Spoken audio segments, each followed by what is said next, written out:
All right, I think we are live. My name's Elliot from Freelance Duck Hunting. If you've never seen me before, at my website or my YouTube channel, we hunt that we go on. And now that it's the off season, we still have videos going on. I'm doing some turkey hunting that's been a little unsuccessful, some fishing videos, and so. For stopping by. Feel free to ask any questions you might have in the menu, and we'll try to get to those. I asked Drake from Drake Valley Outdoors to join me again today, and we're just going to talk about some off-season things and then field some questions. So, Drake, what do you got going on this off-season? What have you been doing? We haven't really been doing a whole lot as far as getting out and doing anything. We went on a couple not really a camping trip. We rented a cabin. Luckily, we rented a cabin because it ended up being really cold that weekend. Because as you know, Kansas has been kind of weird this year as far as weather, like every other year. And I haven't done as much fishing as I really wanted to, but I actually kind of stopped making videos for a little while, and then I kind of got a kick in the butt and decided to start making some more videos again, and have been doing some review videos that I said I was going to do, and that's really about it. Like we're going to talk about at some point tonight. I got a boat with one of my buddies, so we worked on that a little bit, but really just ready for duck season to get back. Yeah, I took a pretty good break. Also, I was just kind of tired of messing with it and just needed a little bit of a break. And then turkey season started, and I think I've got three turkey hunting videos, one of which has a kill in it, but it wasn't me. It was Golden Boy's little brother. And then I've been unsuccessful with my turkey hunting, but I've still got a few more turkey hunts coming on. You know, there's a lot of birds out where I'm turkey hunting, but I don't know whether what to call it, bad luck or what. So day one, I was over on the east and the turkeys were gobbling from the west. Day two, I went over to the west and the turkeys were gobbling from the east. So, but I was seeing birds. And then 2 weekends ago, right out where I was turkey hunting, where Dan and I were going, this guy, the brother-in-law of the farmer that owns the land, he went on and hunted right where Dan and I had set up without permission, and he shot almost a 25-pound turkey in the exact spot that I had been setting up. So I don't know. I felt like it kind of got pulled out from under me a little bit, that big bird. Yeah. That's crazy. But anyway, I've got a few more what's going on. I'm taking Nevin out next weekend. We're going to go back west to Aiden's farm and see if we can get a bird out there where his brother shot one. Other than that, I guess I've also been working really hard on promotional videos and a new intro for next season, which I think you're one of the few people that have actually seen that. What were your thoughts? Thoughts on?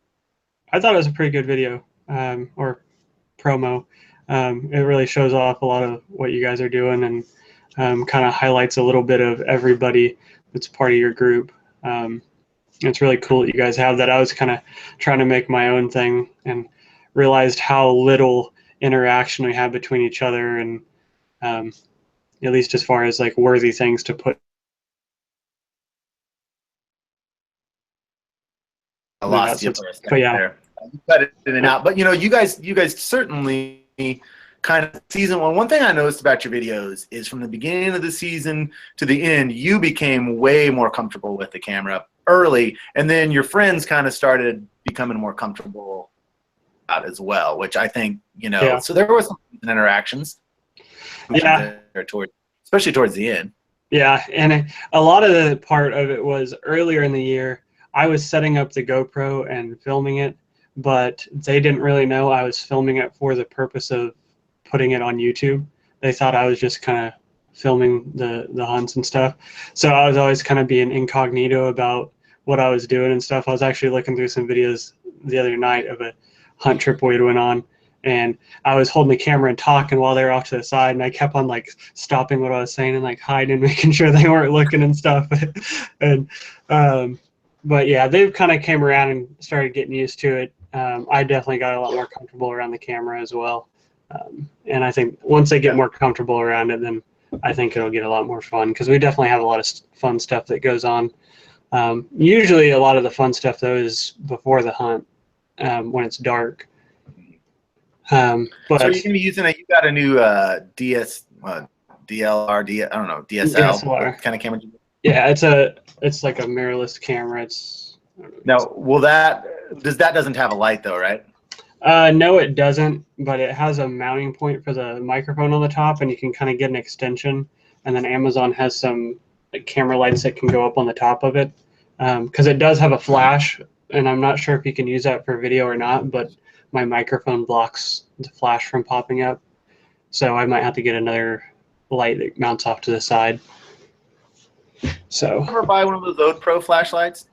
Yeah, it's across the room, I think, or in my bag somewhere. But yeah, I do have one. There's nothing that's gonna beat that for time filming. Yeah, it's crazy bright. I got it for Christmas, so we used it all the way through January, and we couldn't believe how bright it was, especially whenever you dialed the beam down real tight on it and stuff. And there'd be people coming by trying to get close, and we'd be just like shining it right up close to them and stuff, and you could tell it would irritate them. And they were like, oh, they're pretty close. I got 5. They sent me 5 of those things, and I gave one to Corn, one to my dad, one to Dan, and I kept 2. I lost both of the ones that I had. I just left them laying out in the field somewhere, and Dan lost his. Not anymore. Yeah, they're definitely, for the price, they're a really great light. Yeah, but I used that quite a bit, even because my camera does have that flashlight that works pretty good, but nothing beats that Ode Pro when I would just hold that up with it. I mean, that just lights up everything.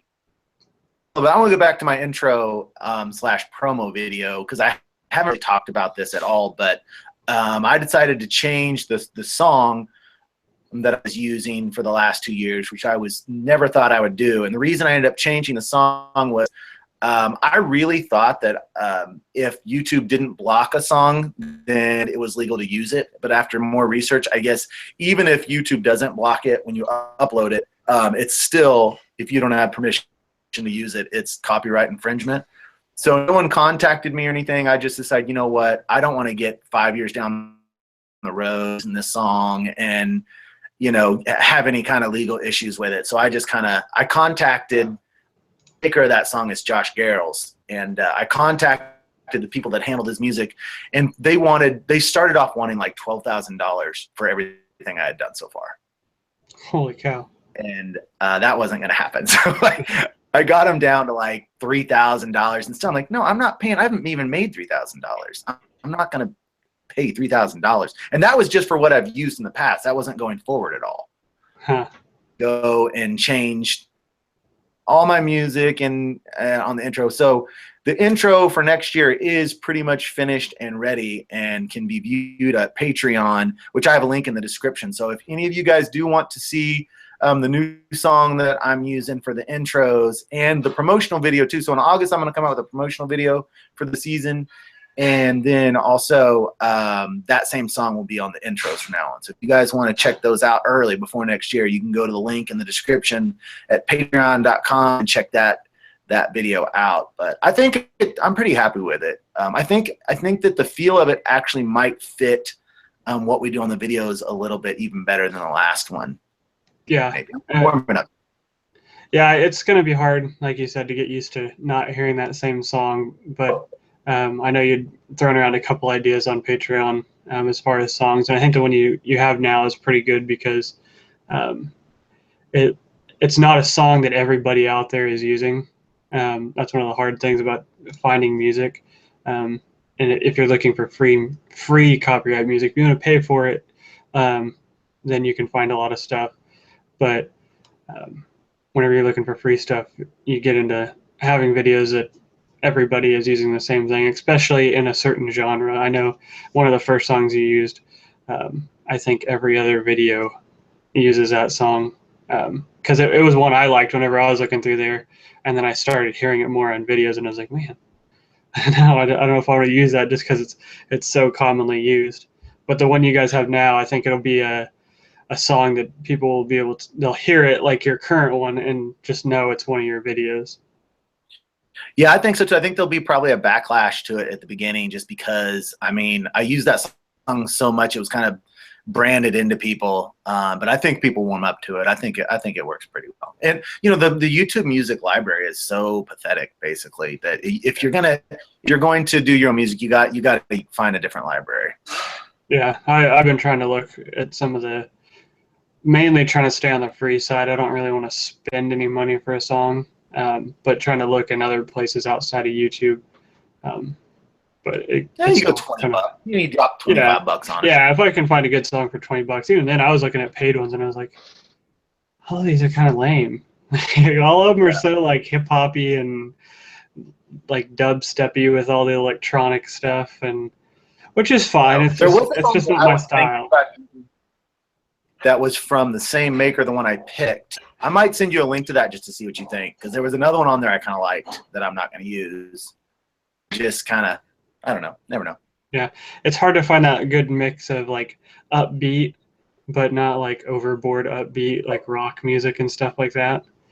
It's like if you try and look for like country sounding songs or whatever, it's like a lot of them are just too slow. It sounds like you're putting together a video for a funeral or something like that almost, or like a memory kind of thing. Yeah, I tend to search country, which I don't listen to country music. I just think for these kind of videos, they work pretty well. But also like folk music, like folk rock. I'll look in there quite a bit too. So let's bounce over to the video. You've had 3 or 4 videos that have come out recently that I want to talk about. And guys, all the descriptions to the videos that Drake has been putting out are in the description below. And the first one I wanted to talk about was the Teal decoy review video. So you're using Avian X, and give us a short version of just kind of your thoughts on talking about it in that video. Mainly what I was talking about is the Avian X Teal, like you said, and how I'm wanting to switch over our entire teal spread to Teal decoys. And I purchased some of the teal last year during the season because I had some, I was at one of the sporting stores and I needed to spend $20 or something to get a free, or to get $10 off my order or something. So I had bought those, and I went with the Avian X because I'd seen them before, and I like that they're a softer body. They seem that whenever they bang up against each other, they're not, they kind of seem like they can take a little bit more abuse, and the paint seems to adhere to them really well, and they're really realistic looking decoys.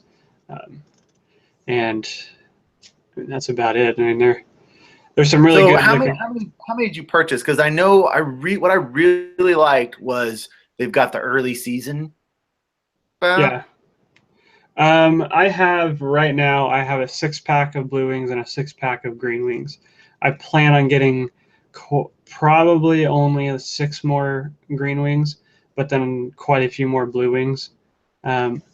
And I'm debating on whether I just want to get that early season pack or if I want to get the blue wings. I mean, I really like the way the fully plumed out blue wing decoys looked, but we never see them like that.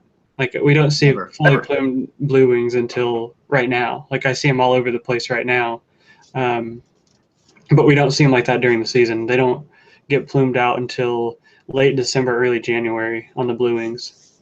So, and I just learned that last year. I know we were shooting a lot of teal, and Kyle was like, why do we keep on shooting all these hens? And I was like, well, they're just not plumed out yet. And I have a little identification book that I keep in my blind bag, and I wasn't sure when they actually plumed out. And I looked in the book, and it's late December, early January before the blue wings actually plume out. So we'll most likely never shoot one like that unless we travel somewhere else. I did see, though, a video. Somebody shot a blue wing in Wisconsin at the last day of their season in the snow. And that was pretty crazy. And it was fully plumed out and everything. So that was kind of a cool thing that they got to shoot that. I haven't seen one in November at all, and certainly not plumed out. That's my problem with this, is they always want to paint. I don't mind all the plumage, but what I mind is the white stripe on the face. Because we never, ever, ever, I have never, ever seen wing teal during hunting season that has the white stripe on its face. I've seen them in April and March on the way back north a bunch, and they're beautiful, but I don't know how much difference it makes. I certainly don't like the blue wing teal decoys to have that white stripe on their face. Right. Yeah. So I'm not sure if I'll get more of the early season ones or these, the plumed out ones, but that you make a good point that you never see them like that. So if you're wanting to go for the most realistic looking spread, that then an early season pack like that would make the most sense. But at the same time, you know, like you said in your video, they're pretty dumb early season, especially during those weeks of teal season, and decoys with the white on their face. And you know, I mean, the last 2 or 3 years, especially since we got the teal decoy, or I'm sorry, the teal call, we're decoying blue wing teals like we never have before. I think switching over to that all with maybe a couple bigger ducks mixed in. We'll use pintails if there's pintails in the area, but and that teal call, which is super easy to blow. Yeah, I mean, we never used to. Yeah, they're nice. They're not hard to call. They're not hard. Yeah, I had to do a little bit of modifications to one I got just because it was like around the mouthpiece. It seemed like it was kind of rough on some of the edges. So I just took some sandpaper and cleaned it up and stuff. I actually cut my lip on it one day. So I did that. Duck Commander teal decoy? I started with this little Haydell's one, and it's like, I think it's just a little bit cheaper than the Duck Commander one, but I'm not really sure if I like the way it sounds or not. And so I decided to get the Duck Commander one too and try it. So I'm gonna kind of. Would you mind blowing it, or if you don't have to if you don't want to? I don't know. Probably not. Okay. I would do it, but I'm still trying to get used to it because it's, especially this Haydell's one. It just kind of, it's really hard to hit the right sound on it. It's easy to, it blows really easy, but hitting the right sound isn't right, and sometimes it takes me a couple seconds just to get it right. I don't have much variety in my teal decoy. I use the same, I think, 5-note quack series that every single time, and I'm just mimicking what when on videos I don't hear about other people doing that same sequence that I do, but that's what I hear blue wing teal doing all the time. Yeah, I just do that same thing. I mean, they respond to that like crazy. Yeah, I don't hear too many people actually using teal calls unless they're using like a whistle. At least out on the marsh. But I did a discussion video where I'm showing video clips of teal just on the call. Yeah, it's fun. Yeah, it's fun. I definitely want to give it a try. But I do agree that sound, that long first note, and then the quick 4 notes right after that is the sound that you hear those blue wings making. They make a lot of little park peeps too. I've been going to a park by my house because there's a lot of blue wings hanging around, and been trying to listen to them and stuff. And I don't hear them right now making a whole lot of noise as far as calling, but they're doing just a lot of little kind of like peeping around while they're feeding and stuff like that. And it's not really a whistle peep. It's like a very, very quick quack. So I've been trying to mimic that as well.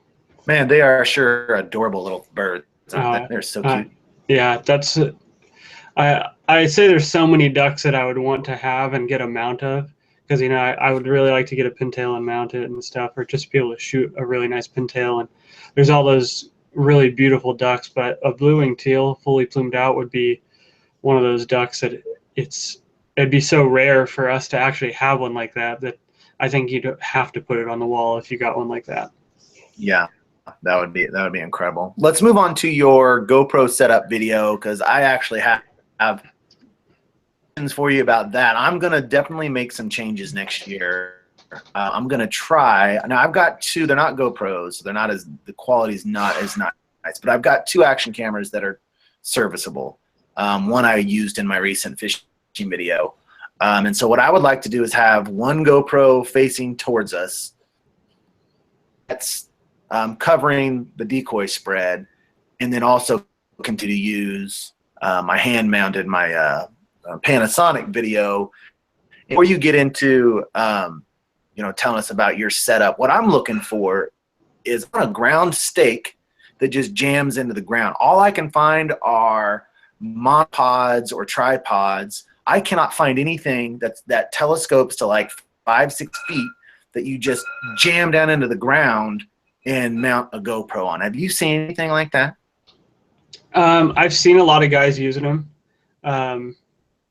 and I think they're making their own for the most part, because I've looked for some as well. To me, it looks like they're using like Mojo stakes, and then they're just getting like a clamp mount and clamping the camera onto the Mojo stake, and they're getting some Mojo stakes that are fairly tall. So I'm either going to make one myself or see.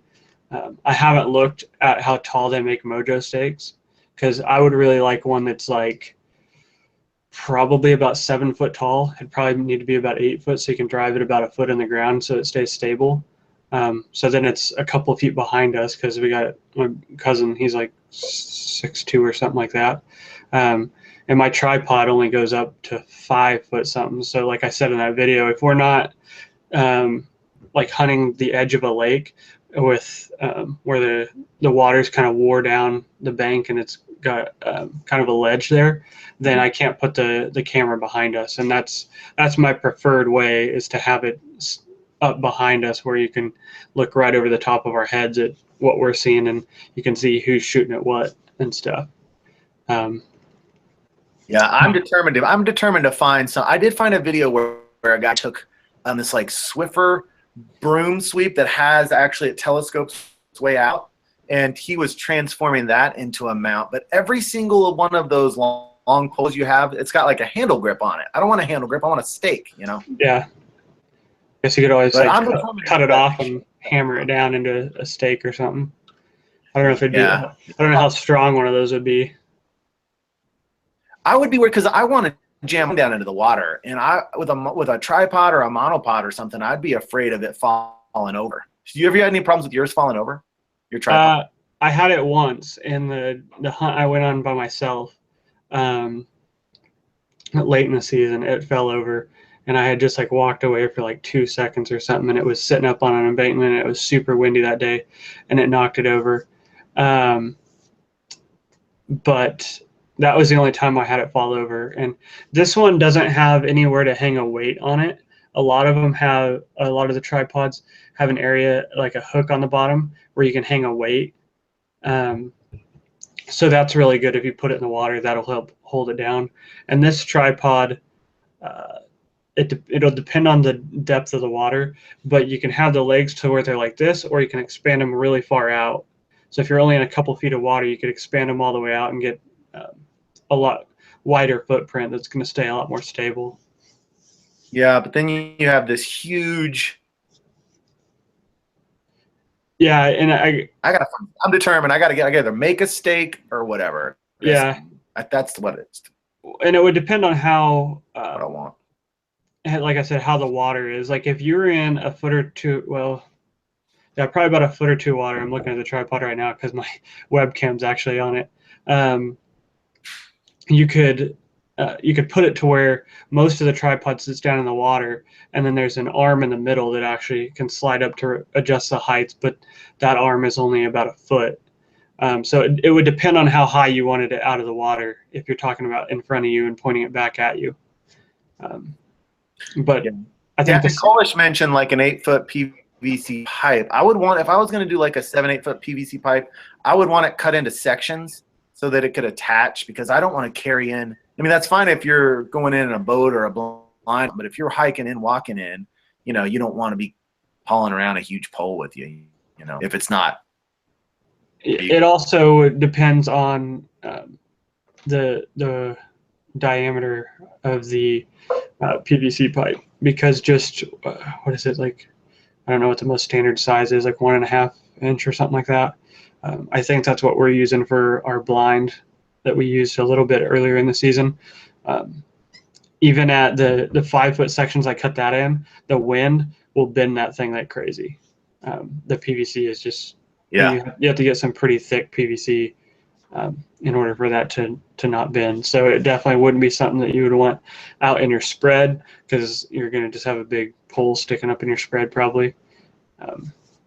So, So I really love these types of conversations. And if any of you are watching that are looking to make your own videos, or maybe you already are, and you want to join us in these kind of conversations and even join us in the live chats here, head on over to patreon.com and check out what we have to offer over there, because I would certainly love to get more creators and collaborators over there. And that link is in the description below as well. So is there anything else you want to say about your setup? I thought that was a really interesting video, and I really wanted, I would really love to get a Hero 4. Man, just the price. There's so many things I want. So I'm probably just going to go with my knockoff GoPros for a season before I upgrade to those GoPros. I know the quality of yours is better than mine. But is there anything else you want to say about that video at all? Not really. I mean, if you want to know more about what we're using, I have it set up on my head cam right now. So the whole setup isn't here. My microphone's on my other camera as well, because I use that for filming most of my videos right now. But go check it out. I mean, it's a pretty simple setup. It's just a aluminum body so that you can put a microphone on the top of it, because like I said in the video, I'm really picky about having good audio whenever it comes to videos. That's just the way I am. If I go into a video and the audio is terrible, I have a really hard time staying on the video.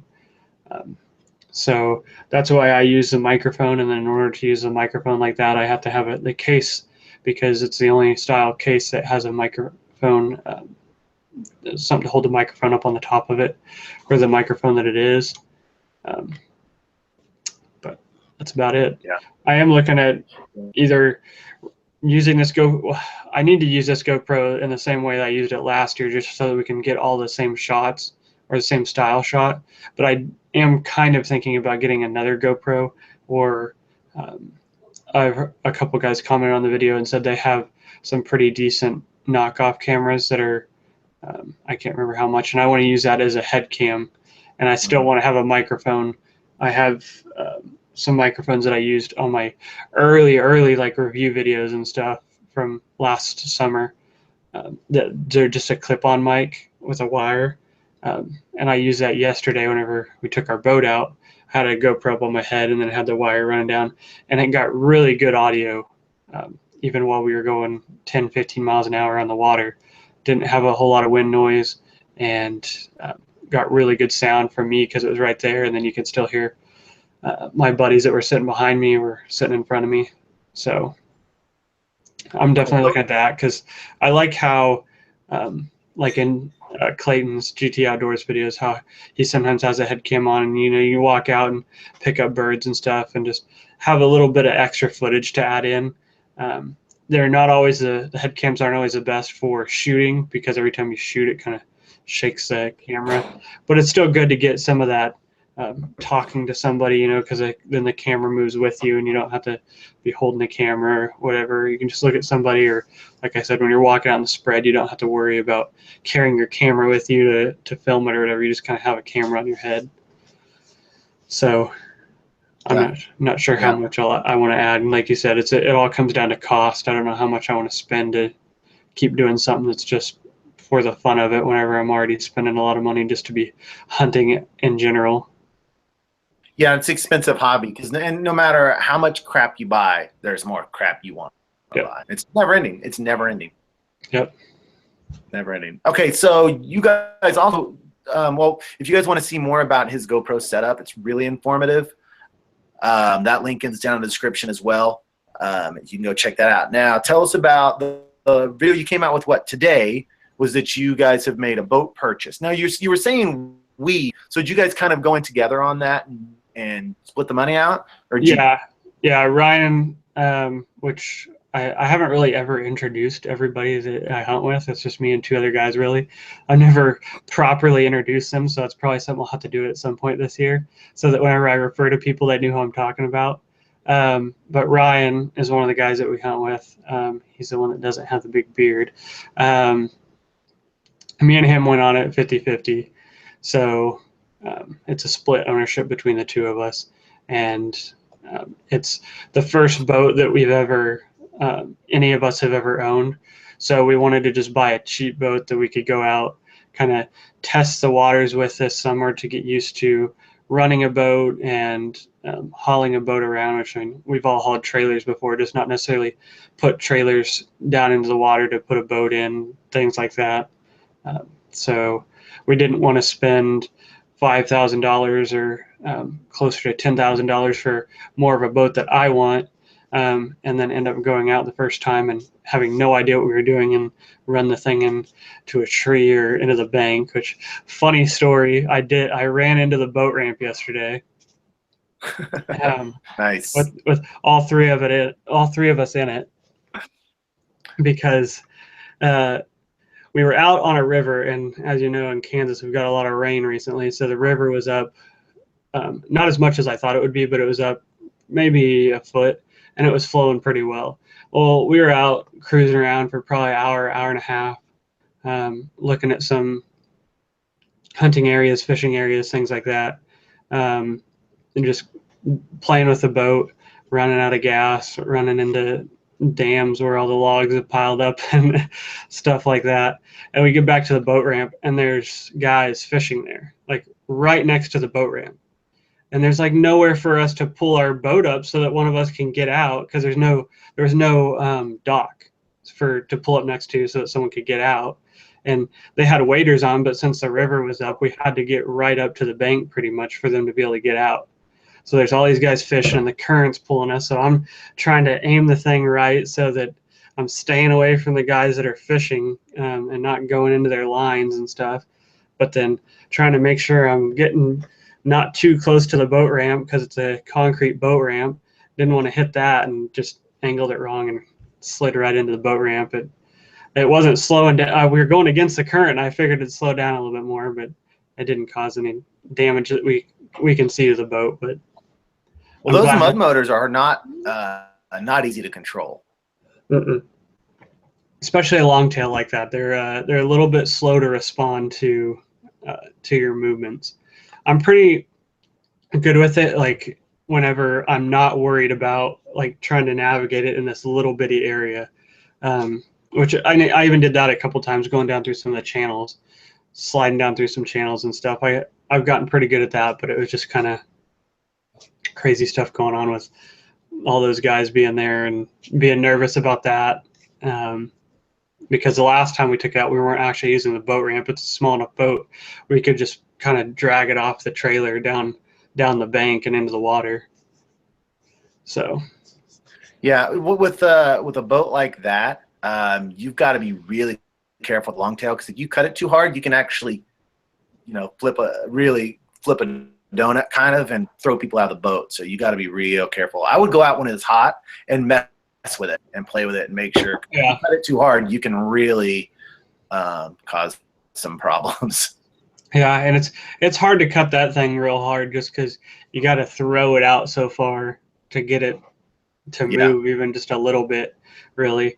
And then we went back in a channel that ended up being a dead end, and we had to try and turn around in it. And that's pretty hard in one of those longtails, just because you got to get close to the bank so you can make the turn, but then the longtail sticks out another 6 feet behind where you're trying to swing around. So it's going to be a learning experience, but that's why we bought a cheap boat like that instead of an expensive one. So we get all the running into the boat ramp and stuff out of the way on the cheap one, hopefully.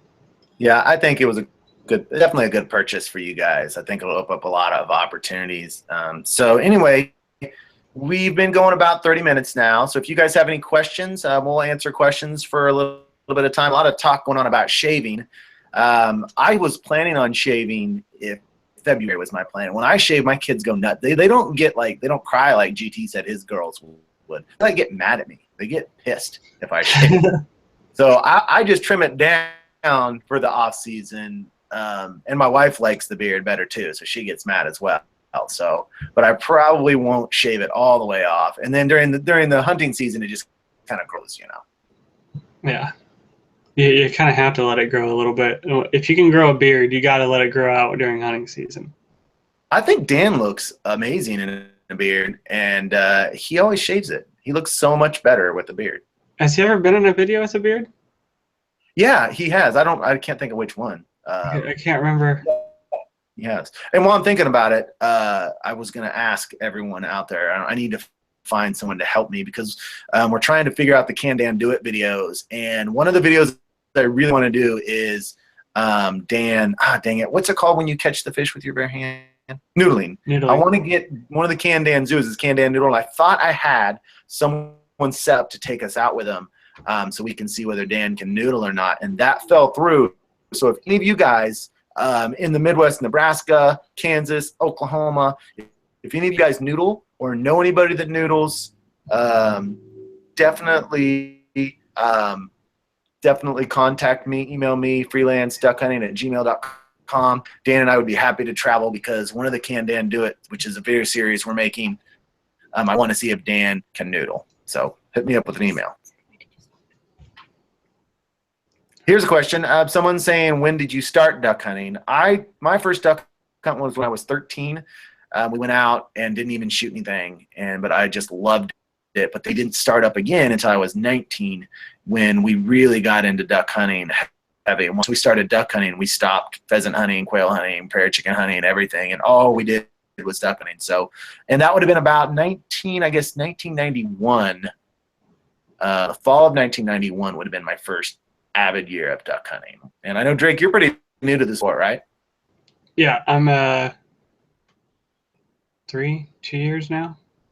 I can't remember now. Yeah. Something like that. Yeah, I'm pretty new. The guys that I've hunted with, they've hunted with, they have hunted for, I don't know how many years, a long time. I mean, I'm 25 and they're same age, one's 1 year younger, one's 1 year older, and they've hunted since like freshman year of high school or something like that. So they're 8, 9, maybe even 10 years for them.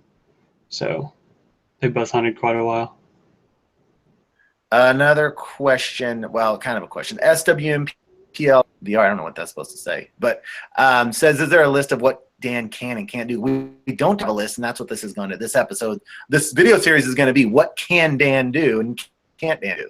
Because he likes to talk about all this stuff he can do. We're going to try to dig a well in his backyard. We're going to have him try to float down the Missouri River in a homemade raft that he makes.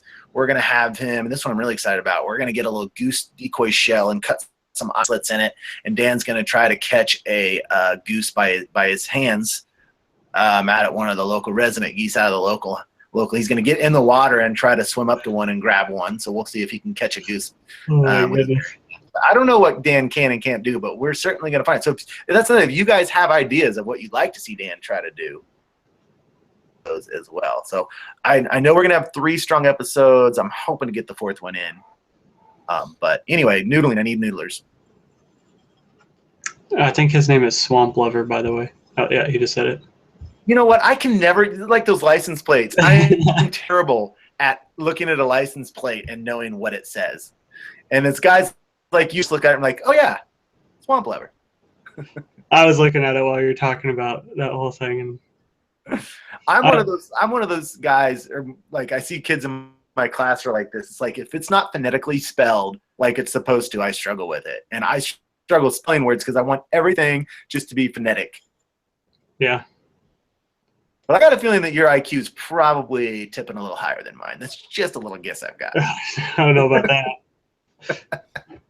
Well, you're a computer tech guy, aren't you? Aren't you into computer stuff? A little bit, yeah. I went to school for crap, I can't remember. Software development. Sorry. Okay. But I only went through community college, so I can't say that the education I got was quite to the levels that I would have liked. But I do. I sit at my computer every day working, but what I do isn't necessarily too complicated. But I know my way around computers. But I still do my fair share of dumb things and have a lot to learn still. Yeah. Braden says Dan should skydive. I don't know, maybe we should have Dan skydive with an umbrella. I don't know. Off the roof. Reaver says Dan likes fire. It should be something with fire involved. Well, I don't want Dan to be dead. Dan's idea would be this. Can I burn down a national forest and get away with it?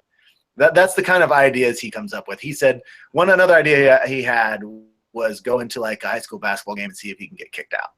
Like, no, I don't want to do things that are going to get like police involved. So Dan with fire probably is not a good plan. Yeah, we'll have to try and think of some more ideas for things. Yeah. Well, if I can make a solid do. 3 or 4 episodes of that, I think the ideas will come. People will send us ideas, I think, if I can get. All right, here's a question I've got for you, Drake. So with this Can Dan Do It, do you think that I ought to make like a totally separate YouTube channel just specifically for Can Dan Do It, or should I just start it off kind of as attachment on and list it from Freelance? What do you think? I think I would probably keep it within Freelance duck hunting. Well, I don't know. That's a tough call, because whenever it comes to certain things like that on YouTube channels, it's like some people follow strictly for the duck hunting or for that portion of it. Yeah. So yeah, I don't know if you would lose people. That's what I'm thinking too. And and if it's successful, you know, do I want a huge portion of followers? They're going to fall off once duck hunting starts. Like, I posted my first fishing video, and like I lost 5 subscribers just like that, you know. And it's like, really, it's a 3-minute video. Is it that bad of a video you're going to unsubscribe? It's fishing. Yeah. Yeah, and I've seen some of that as well. And I can't say that's why I haven't made any fishing videos this year, but I know that whenever I did like an update video or something like that during our duck season, because we had almost all of January we weren't hunting because our zone was closed, and we went on a couple hunts in another zone and it just didn't pan out, or we went on one hunt, I think, and it didn't pan out. So I made like a little update video and lost, I don't remember how many subscribers. It was more than 5 though. And I was like, okay, I guess people don't want to know what's going on. I'll just stick to the duck hunting videos. Yeah, I know, and I've wondered that also. It's like my fishing videos don't get that many views. My ones last year didn't, and I've actually taken them down for now anyway, just because they've got music on them that it's too. But they don't get that many views. I like making them, and I've kind of started to wonder if just strictly sticking with duck hunting is a better idea. I just never thought that a few fishing videos would send people fleeing, but I don't know, because I've heard it's like with your channel, you want to stay laser focused with what the content area is. I don't know. I'm not sure. I think a little more research is needing to be done on that. Plenty of guys that do both, and I've had tons of people ask me, hey, when are you going to make fishing videos? And so I don't know. I'd like to maybe try some at some point, but Dan running with the bulls would be a great idea. Now, if this channel ever just blows up and I start making some serious money from it, that will be an episode, going and having Dan run with the bulls.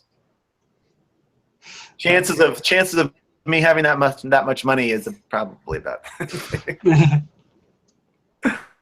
All right, FFS Outdoor says, layout boat or kayak? I'm kind of on a budget of 400 or less. Any tips? That is an excellent question, and that ties right back into the conversation my dad, old Fummelmitz, is having, and that he is in the market for a new boat too. And those fishing kayaks you can get much cheaper than your traditional layout boats. But when you get a kayak, you're sacrificing certain things. The problem we're having is, you know, he's got to have a place behind him for a dog. Kayaks tend to sit up higher, which elevates you off the ground. I personally a kayak for a layout boat. I know that, you know, you may get to see, because I really think my dad's going to purchase a kayak for a year and see how it works. But if you're on a $400 budget, the thing I would do is I would check Craigslist every other day and hope to find a layout boat, a smaller one. Like, I know I sold my cousin's Puddler, which is a small little layout boat. I sold that for $350 on Craigslist. I would look for go down that route. If you don't have a dog, especially, you can get layout boats for $300-400. Just keep checking Craigslist. I searched for the last boat my layout boat I've got now for about 3 months consistently on Craigslist until I found something. You have any thoughts on that, Drake? Kayaks versus layout boats? I've kind of had that same debate as well. Like we were actually talking about right before we went live. But for me, the biggest thing is I want something that I can fish out of and hunt out of, and for me, it'd probably be more of a tool for fishing more than on the hunting side, just because I'm not sure if I can convince the other two in my group right now to buy layout boats for the purpose of hunting or just in general. So it'd be more of a thing where I'm taking out the kayak for myself to go fishing, or if we would use it for transportation for myself if we were hunting, and less of actually hunting out of it. But so in that case, I think I would go with a kayak. But like you said, and for the purpose of hunting out of, I would probably go with a layout boat, because I think they're probably going to be more stable for shooting out of, depending on the kayak that you get. With a kayak, they're still stable, but to get that real good stability, it seems like you have to go over that $1,000 mark on a kayak to get a really solid, stable platform to shoot out of. Yeah, that's a good call. I keep giggling because some of the comments that are coming up about possibilities for Dan. So see me giggling. That's like Dan jumps a fence in the night time, wakes up a bull, and then runs. And I like that one. Yeah. Oh, Braden, I think it's Braden. It's scroll that past is asking about duck hunting in Minnesota. I have never been duck hunting in Minnesota, but I have been fishing in the boundary waters right up there around Minnesota and Canada. We took a 2-week trip catching pike and smallmouth and stuff, but never done it up there, but certainly love the state and would love to get back up there fishing again at some point. Yeah, that's a goal for me this year. I would like for us to plan a trip somewhere out of this state to go hunting. So I need to start researching now and finding some places where it's cheap and easy to hunt as an out-of-stater. So I don't know. There's tons of places I'd like to go, but some of them aren't necessarily feasible or going to be the easiest thing to do. Like I'd love to go hunt the timber in Arkansas, but I don't think I want to just go out there and do that. I feel like I'd have to do some kind of guided thing or find somebody that knows what they're doing down there to do something like that. Plus, that place is just nuts as far as duck hunters and the number of people. I don't know if you've seen some of the videos on opening day of those guys going out there and ramping their boats over each other and stuff like that. It's just ridiculous. Yeah, it's crazy. It's insane. It's in fact they have like rules. Who was it? Did a video I was watching? The average waterfowlers, who I did they had me on their YouTube channel. If you guys have never seen them, it's the average waterfowlers. They kind of do podcast kind of deal, and they interviewed a guy that was made a video about duck hunting down in Arkansas. It's really well done. And I guess they can't actually leave the boat dock until a certain time. So at that start time, it's like insanity. It's just like 50, 60, 70 boats all taking off at once. It's insane. Yeah. I don't remember if it was this year or the last year, but they had that same deal where it was at 4 o'clock. Like I can't remember if you could have the boats in the water at 4. I think that's what it was. You just could not leave that area until 4 o'clock or something like that. And there's just guys, I mean, boats are touching as they're going, and then you got people trying to fly around the outsides of them. And someone lost their dog in that deal. A guy died because a boat ramped up on the back of another boat and landed on him. And it was crazy. They need to do away with that law. That is stupid. I think they've changed it either for, like I said, I can't remember if that happened this last year or the year before. And shortly after that, they changed it. And it's, I think the rule is still 4 o'clock, but they're not allowed to pass each other. I don't know how you regulate that, that you're not allowed to pass each other. I don't know if they have like a game warden at every single boat ramp that's just sitting there and watching to see if anybody passes them. But I mean, that's as many guys as there are. You're not going to be able to stop every single one of them. That's like one cop car sitting on the highway with 40 cars speeding by. You can't pull over all of them. They must enforce it somehow because those guys seem to obey it. It's just insane. It's crazy. Yeah. Someone was talking about Dan giving out his cell phone number, and he did give out his cell phone number. And the first live stream that he was on, phone number. He has never actually regretted that, but he did start getting a lot of pictures and conversations with people, and Dan's a real people person, so he's never said that he regretted that, but he did continue to get contacted quite a bit, which was funny. That was a pretty funny when he gave his cell phone number out, and automatically people started blowing up his phone. Yeah, it'd have been cool if I can't remember. Did you guys actually get any like good quality people calling in, or were they just a bunch of people just kind of trolling him? The first call and talked to the guy for about 15 seconds, and the number of viewers that were watching plummeted. I mean, just took a nosedive for some reason. So as soon as I saw that, I was like, all right, we're done. Hang up the phone. Which was interesting to me because I thought that was interesting. Yeah, that to me would be pretty interesting. You never know what people are going to disapprove of. You know, it's strange. It's hard to figure it out. Yep. I think we're going to wrap this up for about 50 minutes. Do you have any last things you want to say, Drake, before we cut it out? No, I don't think I have anything. I mean, if you guys are doing anything fun, let us know. Before we go, I just want to thank everyone for stopping by. Don't forget to check out those videos of Drake's. I've got those in the description. They're really informative, good videos. Also, if you participate in live streams like this with Drake and I, or see the new intro that I put together, go ahead and go over to patreon.com, and that link is in the description as well. So I'm sure we'll do this again at some point. Keep me posted on what's going on with you, Drake, and I'll certainly be watching for your videos as well. Sounds good. Thank you. I'll see you guys later. See ya.